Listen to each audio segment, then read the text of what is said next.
what we are talking about here is very important, particularly for this concept of cross-cultural intelligence. And cross-cultural intelligence is important for all of us in society, and often we think it's the domain of adults. And in the new world of technology, in the deeply connected world, it's clear that it's as important for young people as it is for adults. And within our school at GIBS, we have the privilege from time to time of engaging with school-going children who are not our customers yet. We hope they'll be our customers sometime in the future, but it gives us an opportunity to both learn from them, but also to share our experiences and hopefully enrich their learning while they're still in the schooling environment. And I'm interested to know your thoughts about how we can take cross-cultural intelligence into that community, particularly given the work that you do in this dilemma reconciliation work. Is it applicable to young people? And maybe I'm going to just allow us to have a quick conversation and then allow you to have a few minutes of how it is applicable. So maybe provocation. Do you think it's applicable to young people, cross-cultural intelligence? Very much so. And Morris, I truly believe it should start there and even younger, you know. Yeah. If you see already why we need so much training on intercultural competence with adults is because there was not enough done, or rather on the contrary, we train the youngsters perhaps implicitly and subliminally in a way that then makes it even worse when you get older, because it gets ingrained. And so my answer very shortly is yes, it's very applicable to young people, and they love it. Awesome. All right. So let's have a go as to how you might introduce this concept over the next few minutes. I'm going to step off the stage and allow you to have the stage. I'll switch off my camera and impromptu give you an opportunity to show us how you might get young people ages 15, 16, 17 to think about concepts of dilemma reconciliation in the context of building up their cross-cultural intelligence. It's an interesting little history.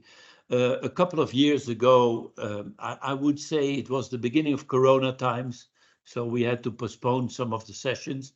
The International School of Amsterdam invited us to teach the teachers in how to deal more effectively with the students. And we did some programs and we even trained them to do it themselves. And it's a wonderful audience. And they gave a lot of case material. And then we said, but we should do this for the young people. Can I interview some teachers, some professors, in what are their issues? And they said, no, you go to the young people. And then, you know, it was a bit postponed because of Corona. And out of the blue, young people came to us, age 16, and said, Ms. Trompenaars, could you do a TEDx talk for youth? And by the way, the topic is beyond borders. And then I said, but how did you come to me? Were you hinted by the teachers? No, it's our topic. And we believe it's very important that we learn a bit more from you with models about things we experience in the classroom. And so they asked me, could you do a little lecture, 10 minutes, a TEDx talk on how being in a classroom of different cultures, the teachers should adapt and we as students should adapt. And I asked them, but why? What is the issue? Oh, they said that it's interesting that if we, for example, get a case that we need to work on, some people love it and others are a bit like, a case? Why don't you give us some more theory? And that reminded me on, yeah, there are different learning styles, and it's not only nationality, which is obvious in an international school, but it's personality, it could be gender, and at the end of the day, it doesn't matter. There is a lot of diversity in classrooms, while we are superimposing them with a educational process that perhaps unconsciously is representing only one culture. So I was looking for the TEDx talk, and I'll give you some examples in a second, in how students and teachers could do a better job in learning when you reconcile the dilemmas between different learning styles. So let me give you one example. Are you like the French, saying, we need a model first, and then we'll test the strength of the model by a case? While if you go to California, you start with a case, and you say, let's test the strength of the case, if it fits a model. So, you know, the Kolb learning style, it starts with, obviously at the top, because he was an American, you start with an experience, a structured experience, like a case, and then you generalize, and then you go back to the case. That, while in France, you start with the model, the generalization, and then you test the model by a case. Now, what do you do in a classroom? Now, forget French and Californian or American, but different learning styles, right? And what I found, by the way, footnote, enormously helped by AI, is if you just do both, you're in great shape. Because if you only go the Harvard case method, you know the story of the student that immediately cost $100,000 in their first job. By the way, a year, so it's not too bad. But $100,000. Why? Oh, you did an MBA at Harvard. Oh, wow. So the boss says, I have a very important case for you because we have a problem with our clients. Can you investigate? Oh, said the guy, sure, I'll do. And 2 weeks later, the boss comes to the young MBA student who just got his first salary paycheck. He said, oh, so how are you doing with the problem we have with clients? And the Harvard MBA student said, I don't think I can solve it because we never got that case. And, you know, so you could indicate that purely case studies and purely models, like in France, it's very complex, but they never get a case, don't work. So my advice is, if you are a teacher in a multicultural classroom, make sure you do both. Yeah. Where you start doesn't matter, because the beauty of a circle is once it's turning, it doesn't matter where you are. Yeah. That's one example. Another example is about grading. Very often in multicultural groups, you get a project driven by a team. And then the teacher grades the team, let's say a paper, and let's say it's 8 out of 10. Wonderful work. What we have found, but also where I'm teaching, is that Americans are saying, yeah, but you know, I did most of the job. So why do I just get an 8? I want a 9. And there were perhaps some ill students that did less of an effort in the team paper. Now, the Japanese wouldn't mind. They say, a team is a team, and we'll support the weaker ones, and the stronger ones need to support the team. While in America, they say, but what about me? Now, it's interesting how you can reconcile it. And let me give you an example, which I, by the way, do at my university. We say, you get a grade for your team. let's say it's an 8. And I'll ask the students to rank order each other in terms of contribution to the 8. The number 1 gets a 9. The number 2 gets a 8.5. The average number 3 gets an 8, 7.5, 7. And then you reconcile the grading by the team's effort to get a good paper, the 8, and you distribute amongst the individual team members. Now they could say we all were equal, so they all get an 8, right? Yeah. Now those are, so I gave you 2 examples. How do you reconcile abstract conceptualization with concrete experience, and the grading individual and team? Now I could go on, but what I'm trying to say, teachers very often are not aware of this, that universalism, particularism, individualism, collectivism are big issues in the classroom. And it's quite easy, if you think about reconciliation, how to reconcile it. And that's a bit the message. Now, what I was impressed with these young students, they all said, wow, yes, you're right with your examples. We feel it, but we have solved it amongst each other. The fun thing with young people, especially in international schools, we make an issue out of it, but they already worked it out. They said, but the teachers don't. By the way, a final point, and I still need to work on some case material there. The teachers once told us the big problem are not the students. The big problem are the relationships we have with their parents. Yeah.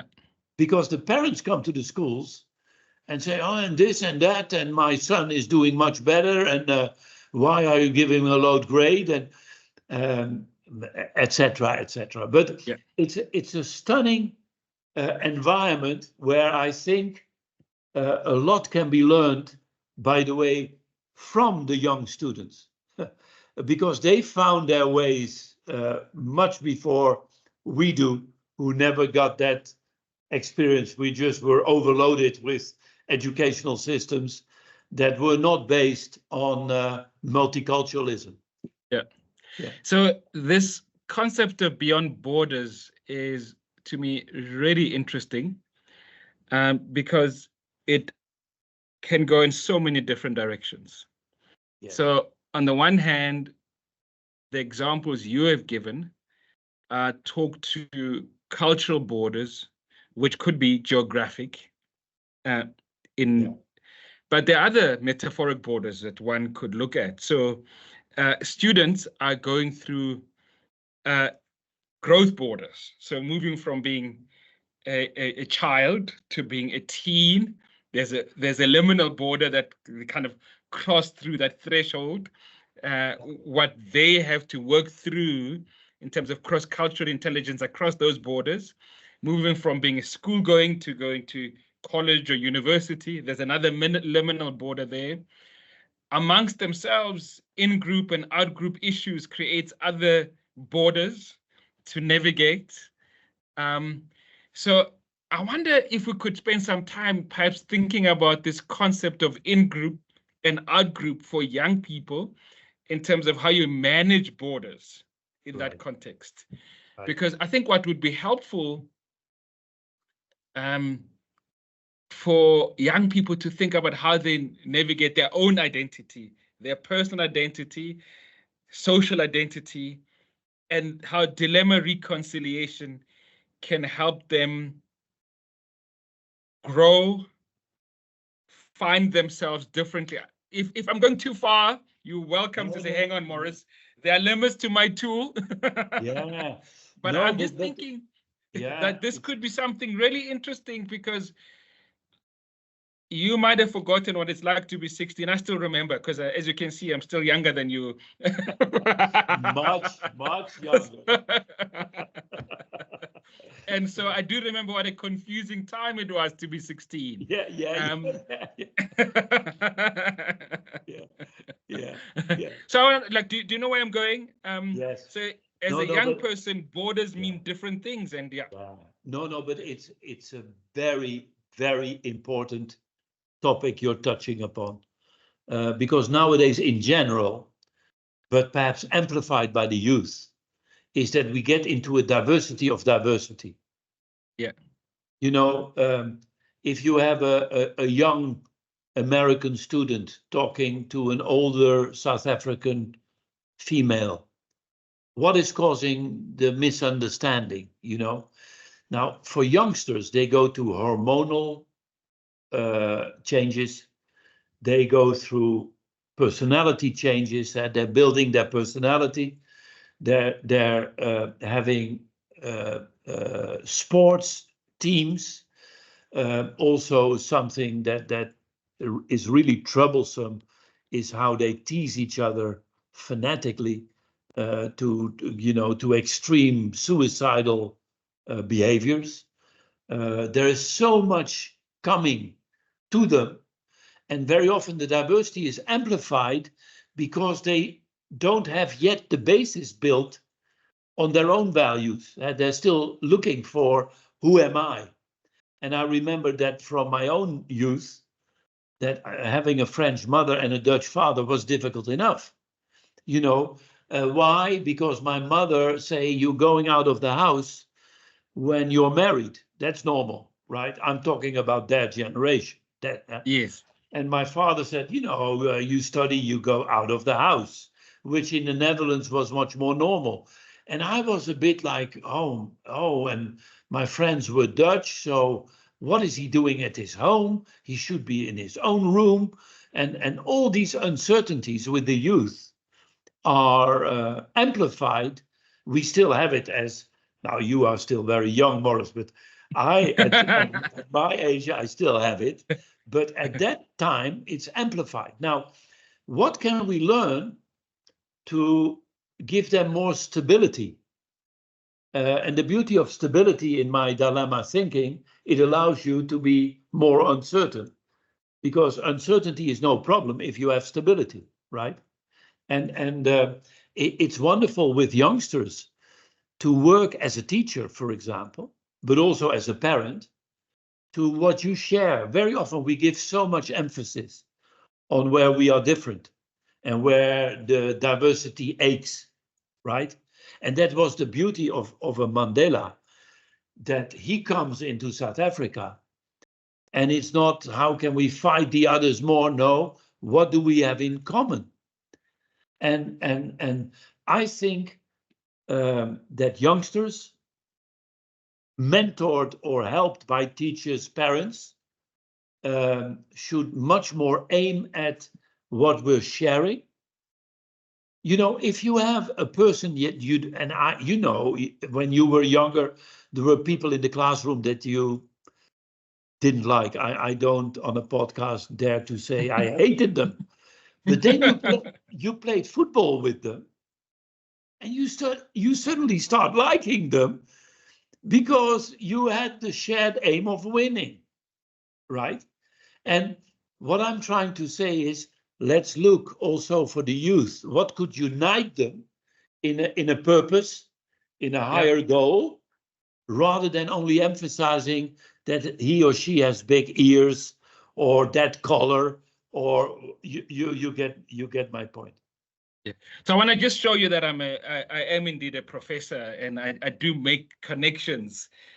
So there are a few themes that came through in that wonderful explanation that you've just provided. But let me start linking, asking you to just emphasize one, this idea of stability and uncertainty. So how can we help? How can we use dilemma reconciliation to help young people to get a sense of stability, which allows them to operate in the uncertain? Right, right. So give us concrete examples of how we could do that. Yeah. Now, first of all, education itself should be more focused on the quality of questioning rather than giving the right answers. I think lots of education is built, and I'm trying to be cynical to make my point, is to give brilliant answers to fundamentally the wrong questions, right? Now, what I think in terms of an implicit answer to your question is once we know how to formulate questions, and I'll give you a concrete example in a second, then people will not be finding uncertainty in looking for the answers, but uncertainty for looking in the questions. And let me give you an example. One of the most tough exams I ever had was my professor Russ Eckhoff when I was doing my PhD, and we had a midterm exam. And there were 8 lectures by Russ Eckhoff, and 4 were done. So it was time for the midterm exam. And he said, "Dear students, you have listened to 4 of my lectures. What is the best question you can ask to me that shows that you listened carefully to my 4 sessions? And by the way, I'm not interested in your answer." It was the toughest exam I ever had. Now, why I'm saying that is because I'm now average 5 hours a day behind AI. And what I realize is that asking the right question is making the difference in what you get from AI. Now, it's a bit of a circle as well.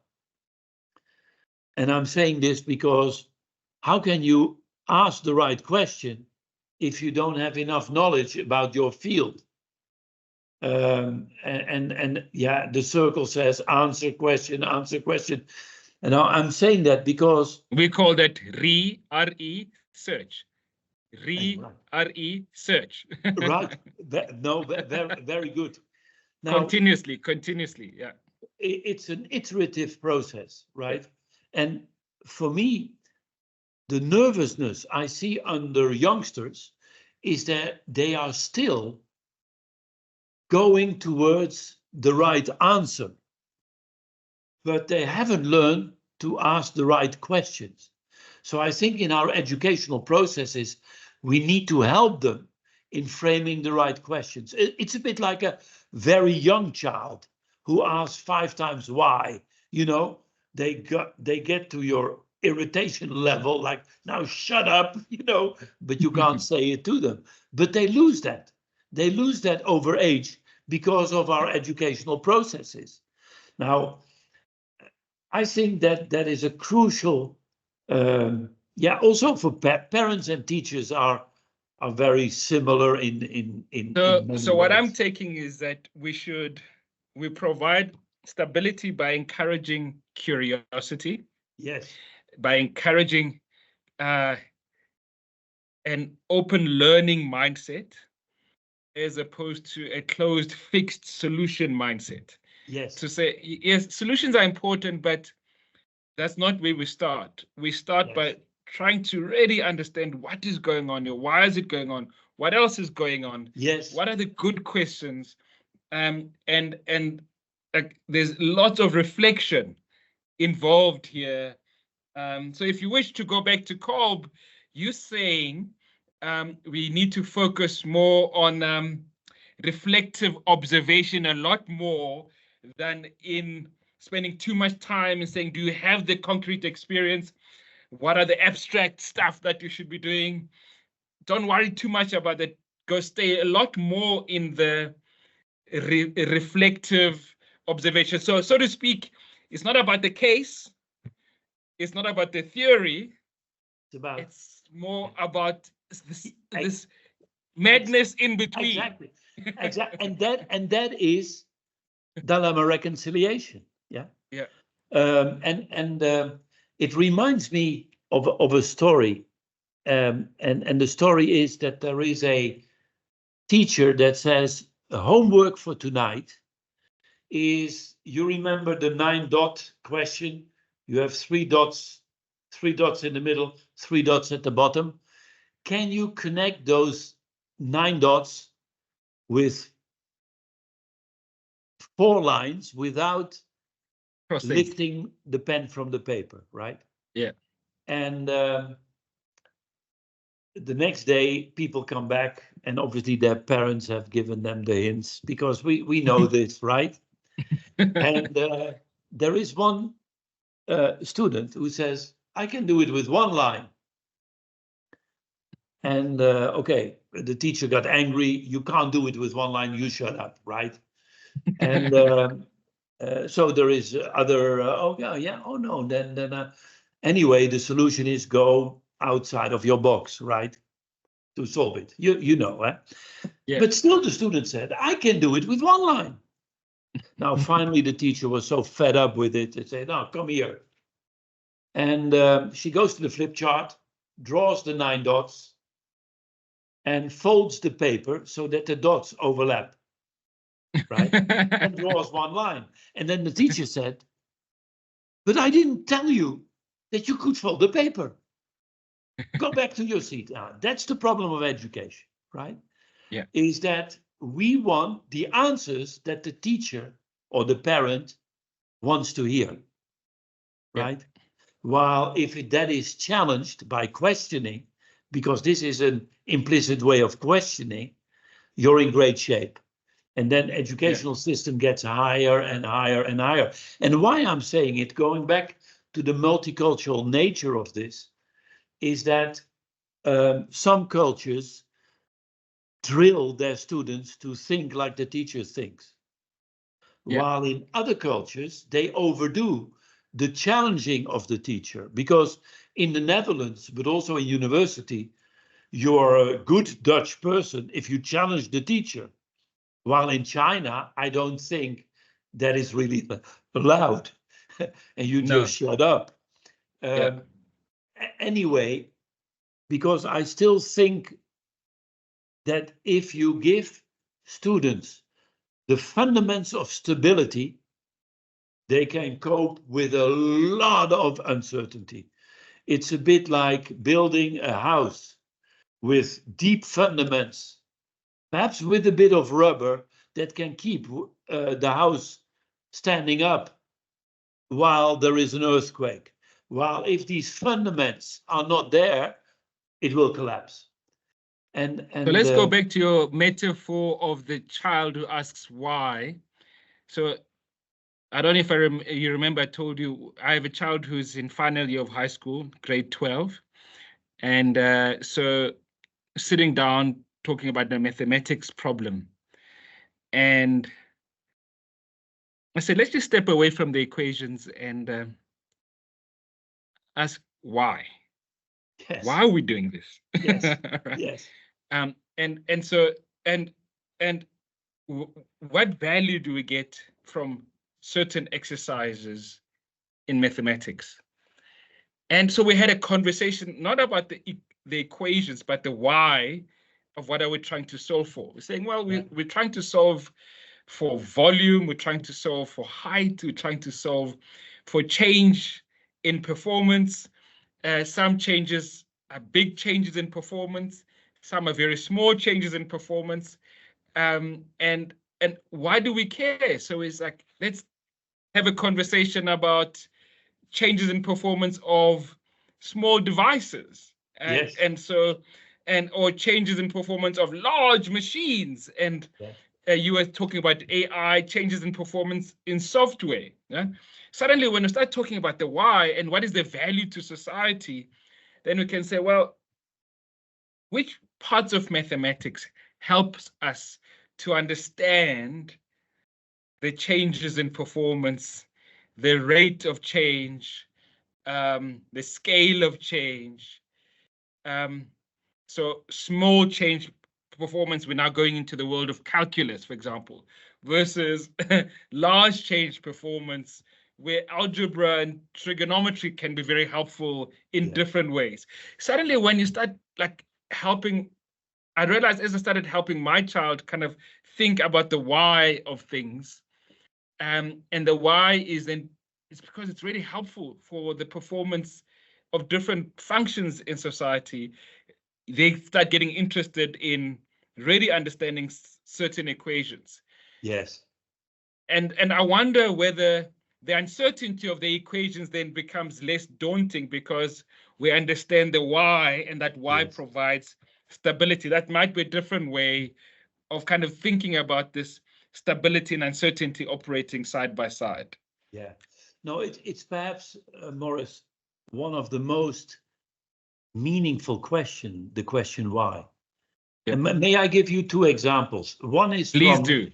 an essay of metaphysics by Collingwood. And he describes there is a doctor, by the way, it's all about causality. Huh? That chapter is about causality. And there is a medical doctor, has a patient, that says, yeah, I did some tests, you have pneumonia. Oh, doctor, why do I have pneumonia? No, it's because there could be a virus or it could be a bacteria. There are two types of pneumonia, virus caused or bacteria caused. And said, but you have a virus one. Oh, thank you, doctor. Why do I have pneumonia by the virus? Oh, and he comes, but why did the virus come in my body? And he went on and on and on.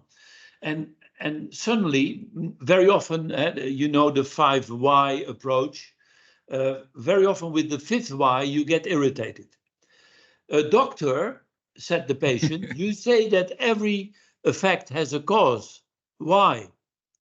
And then Collingwood describes the doctor got ticklish because he hit him on an absolute presupposition, right? And it's almost like culture shock. Is suddenly you realize what your assumptions are when you go 5 times why. Now, so why helps you to know, to get aware of your assumptions. And which is, by the way, another word for culture, if these assumptions are shared, right? Now, another example is, or enlightenment, at least in my mind, is the work of Jim Collins in organizations. And he says you have core ideology, which consists of purpose and values, and the envisioned future, which very often is summarized in the BHAG, the big, hairy, audacious goal. And it is wonderful because most leaders, perhaps not of today, although I don't know, but are more in the envisioned future. And the BHAG is very often quantitative. We need to double our income. We need to fire 95% of our people. We need, you know, the old famous shareholder value. Yeah. Now, I've learned by an example of Walmart. Walmart in 2000 had a turnover of around 90 billion. And the big, hairy, audacious goal was that by the year 2020, we want to become a company with $250 billion turnover. Wow, a big, hairy, audacious goal. Now, the cynical consultant will say, so if you wake up in the morning, you get a big smile on your face that you can contribute from 90 billion to 250 billion. So you go to the CEO and you ask, why? Oh, because when we get into 250 billion, the margins are bigger and we can give more back to our shareholders. Oh, why? And you go on, why and why and why. And then the smart CEO or the humane CEO will say, and then purpose comes in. Now, if you look at the purpose of Walmart, now I'm not talking about their practice, but at least on paper, it says we want to enable poor people to buy the same things as normally rich people do. And then suddenly by asking why, the 250 billion allows you to decrease the margins per dollar, but increase it by the enormous amount. And that means that you can leave more, you can reduce the prices, which allows poor people to buy the same things as rich people do. And then by why, the BHAG is connected with the higher purpose. And so when CEOs tell you we need more margin or we need more to give back to the shareholders, ask why. And ask why again, and ask why again. And then suddenly they realize either that their life is empty, like I say, shareholder value, the value created for people who never share. And when they think about it with their heart and they become humane, then suddenly the BHAG gets meaning by the purpose. So that's a powerful illustration of how we can, through this stabilizing mechanism of questions, get to really a meaningful space that allows us to deal with difficulty and uncertainty, as we spoke. I must then share, though, when I first came across this concept of BHAG in the early 90s, it didn't have the same effect that you're using it now. So I came across this concept, big, hairy, audacious goal. For me, like the idea of something big and hairy was not something that puts a smile on my face. No. But through the why, you get it. Yeah. I do get it, but still not a great metaphor to make me wake up and be motivated to drive strategy for an organization. But another way of saying it, Morris, I got by Peter Senge. Peter Senge, you know, from the fifth discipline, he said oxygen, money is like oxygen. Absolutely. Namely, you need it to survive. But if it becomes your goal, you're a lung patient. Absolutely. And that doesn't mean that the BHAG is not important. But the question is why. It can be. It can be the be all and end all. So I'm going to start transitioning as we're getting closer to the hour, transitioning out of young people to our core business of leadership. But let's use leadership as a basis for transitioning. In schooling systems, you've got student representative councils, prefect systems, whatever you call them. And these systems work alongside the high school governance structures, like the school principals, the school heads of department, or school governing boards of some sort. And I think those student representative councils are caught again in a liminal space, because on the one hand, they are children and they have to operate within a legal system which they didn't set up. On the other, they are asked to be some form of authority. So if you wish, it puts them in a difficult place. And I'm wondering, how might dilemma reconciliation help these young leaders who are thrust into this confusing space where you are given authority, but your authority is circumscribed? No, Morris, you're touching upon a very powerful metaphor, namely, what is the role of leaders, especially those who are in charge, to become humane? Now, we call it servant leadership, which I think is the pure form of humane leadership. Namely, how could you as a leader, knowing that you invented the rules and you are of your age, how can you help those youngsters to get even more power?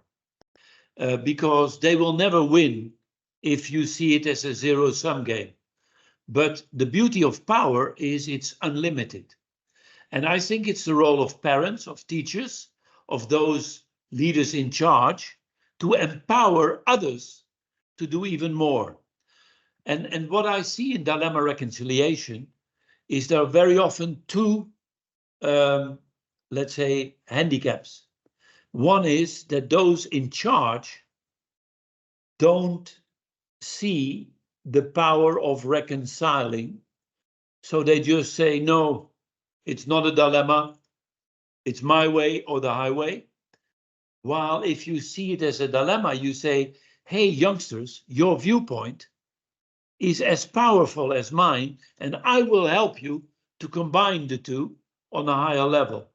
But the point I'm trying to make, those in charge, and let's not kid ourselves, the youngsters are not in charge, but you can make them in charge. And that's what we call servant leadership or humane leadership, namely enabling others to perform better. And that's what good parents do. That doesn't mean that if you are 5 years of age, you say play outside. No, you give them a sandbox of enormous freedom.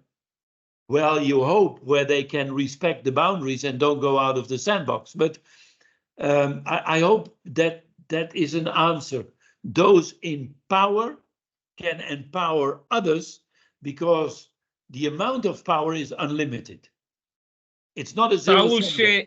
I will share how I think people like myself, deans of faculties or business schools, can bring that to light, and then ask you to reflect on that. But before I do, as we transition, you and I were at a Dean's Conference for EFMD, which stands for the European Foundation for Management Development. For those that will be watching this, it's one of the 3 really important global accreditation bodies for business schools.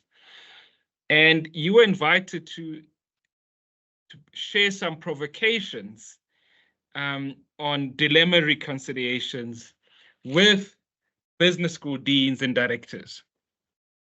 So connecting these 2 worlds, what can people like myself learn from younger people, the 16 and 17-year-olds, in terms of how to use dilemma reconciliation to build up cross-cultural intelligence, and vice versa? What can 16-year-olds learn from people like myself, and I'm going to be kind, 50-year-olds plus about what we have learned that is meaningful in the space of dilemma reconciliation? So both sides, what can we learn from each other? I think the role of a dean is very important in inspiring the type of lectures. And I think in every discipline in education, but let's say business education in this case in particular, is that dilemma reconciliation is useful in anything you teach because it's a generic concept. If I may use a one-liner, is that any value disconnected from its opposite has the chance to develop in a pathology, in an ill growth, right? And what I see very often in the education, and I say in particular in business schools, but it's everywhere, is they emphasize one side of the dilemma more than the other side. And I think that is a pity. But so let me show you on the spot. It is this fuzzy world in between where meaning and better value is created. And what I think a dean could inspire their professors, their teachers in, hey, think a bit more in the space in between that can enhance the value of your side. So if I may give you an example, I have nothing against shareholder value, but it's only one side of the stakeholder model. And if you know that the dilemmas between the different stakeholders, including the shareholder, will increase the value of shareholders by also taking care of society, of the client, of your employees, and all the stakeholders, then that should be in And that was one of my messages in the Dean's Conference that could be applied to those who teach marketing. If you go into global marketing and you know that the messages of marketing are culturally biased, is there a way to go on a level higher? Yes, there are. I won't go into all kinds of examples, but it's true for it's even true for finance. Now, finance is easy. There's a left side and there's a right side, and how to combine them is where the essence is lying. It can be applied in every discipline. And in Amsterdam, I gave a lot of examples from, I'm not against Myers-Briggs, but if you say, let me explain what thinking is and what feeling is, but the power of great leaders is how they combine their thinking with their feelings, how they combine introversion with extroversion. So may I summarize? My message was, you are very often teaching about the preference of two hands. Is it right or is it left? But the power is in clapping. And the beauty of clapping is that the preference disappears. Because you clap like this or that, it doesn't matter. It's about coordination. And that hopefully is where education is going towards. Without losing your preference, it's fine, but it's useless in clapping. Yeah, awesome, powerful. You know, I think it's really important, and I'm going to share one or two anecdotal stories just to kind of bring this concept of clapping together and how dilemma reconciliation can take you to different spaces. So in the research space, one of my colleagues, Albert Vocker, is an international business scholar. Yeah. And here at GIBS, and another colleague whom we collaborate with a lot is Robert Gross. He's at Arizona State. Mm-hmm. He's been a dean in South America and the US and so forth. So we then wrote a paper anchoring on stakeholder management. But we extended the concept of stakeholders to include non-stakeholders. Right. So what that means is the way stakeholder management is conceived by Freeman, is this concept of people and entities that have a legitimate interest in an organization. Yeah. And then we said, well, in a world that is filled with chaos, with institutional differences, only focusing on people that have a legitimate interest ignores people that have an illegitimate interest that can also have a positive or a negative effect on your organization. So this paper was then published in Business and Society. And what is interesting about that, then it then allows stakeholder people in organizations to say, even the people that are bad for us, we need to consider their interests and see how we incorporate that into the solutions that we put forward to society. In fact, not only do we incorporate, we need to go and engage the bad actors in our ecosystem to work at how we can coexist with these bad actors, because we can't wish them away. So it's a form of dilemma reconciliation, because the theoretical concept of stakeholder management is, don't worry about bad actors, somebody else will worry about them. In reality, nobody else does, because they start crowding you out. Yes. And so you do need to worry about them. So that's one. Then the other one is, I spoke recently at a memorial service of a colleague, and I said, what really stood out for me about our colleague is that he was very good about managing spaces. And what I mean by that is, as a leader, he was very good at making himself very small to create space for others to fill. And then when he needed to, at appropriate moments, he was very good at making himself very big, because at that point he needed to fill the space. And so it's this idea that as a leader, you can't be one thing. You have to sometimes make yourself small and sometimes make yourself big, because when you talk about empowering young people, we, those that have the authority, the deans, must make ourselves small so that the students, so that the other professors can fill those spaces and add value to society. But from time to time, we do need to make ourselves big so that we can share the vision, challenge the assumptions, but then walk away again and create the space of safety for others to engage and be really powerful in their way of power. So those are, I think, the two wonderful stories that can theory and practice of dilemma reconciliation. No, beautiful. And you know, people who are constantly big, we know, in fact, they're very small. Yeah. And I think it's the contrast that makes the difference. Because when you are sometimes very humble, and that sometimes you have a big mouth, then your big mouth is listened to because they know at other times you're humble. And it's a bit like, I love vacation because I worked so hard. But if you only have vacation, it becomes useless. It's the contrast that very often gives meaning. And you gave a wonderful example.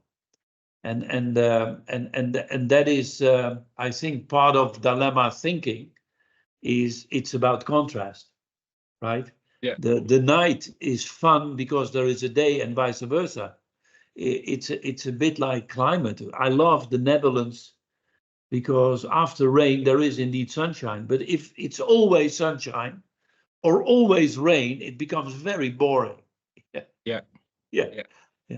Although, I mean, I might have to disagree. We have a little bit more sunshine than you do. Yeah, we're close. And it's getting worse. It's getting worse. But maybe we can conclude on this point, which my takeaway is the magic is in the contrasts. Yeah.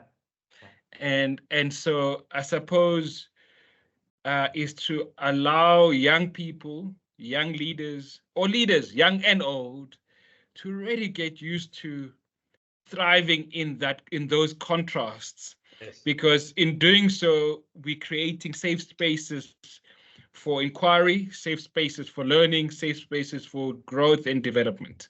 Yes, it couldn't say it better. You summarized the whole hour, Morris. I couldn't do that. Yeah, no, diversity can only thrive if we include people. And it's the pendulum can swing at the bottom when it has a nail that holds it together.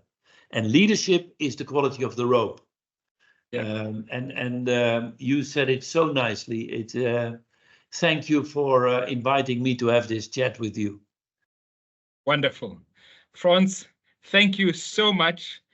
And next time we speak to you in one of these, we might have a different political landscape happening here in South Africa. Right. But whatever that might be, I know that with our leaders, young and old, learning about dilemma reconciliation is whatever dilemmas the world throws at us, we will have some tools to reconcile them, to be able to learn, to create stability for ourselves, to continue to operate in this uncertainty that the world keeps on throwing at us. Thank you very much.